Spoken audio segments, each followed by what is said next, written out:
కాంతి లోకాన్ని వెలిగిస్తుందంట. ఈ కాంతి దేవలోకాన్ని వెలిగిస్తుందంట.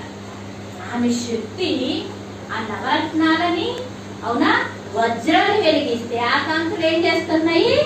దైవీ లోకాన్ని వెలిగిస్తున్నాయి. అవునా?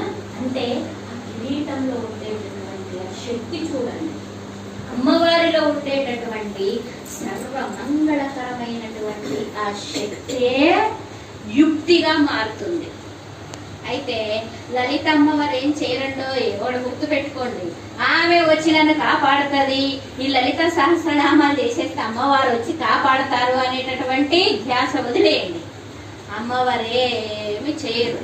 ఆమె ఏమి చేయకుండా ఉంటేనే బాగుంటాం మనం. ఏమన్నా చేస్తే ఓం తత్సత్.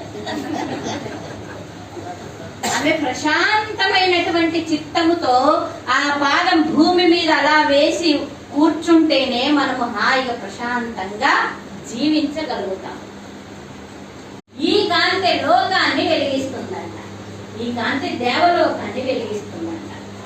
ఆమె శక్తి ఆ నవరత్నాలని అవునా వజ్రాన్ని వెలిగిస్తే ఆ కాంతులు ఏం చేస్తున్నాయి? దైవీ లోకాన్ని వెలిగిస్తున్నాయి. అవునా?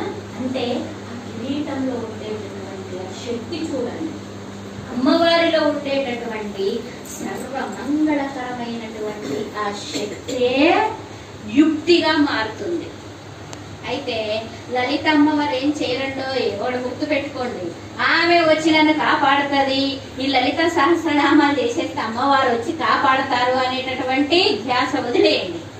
అమ్మవారు ఏమి చేయరు. ఆమె ఏమి చేయకుండా ఉంటేనే బాగుంటాం మనం. ఏమన్నా చేస్తే ఓం తత్సత్.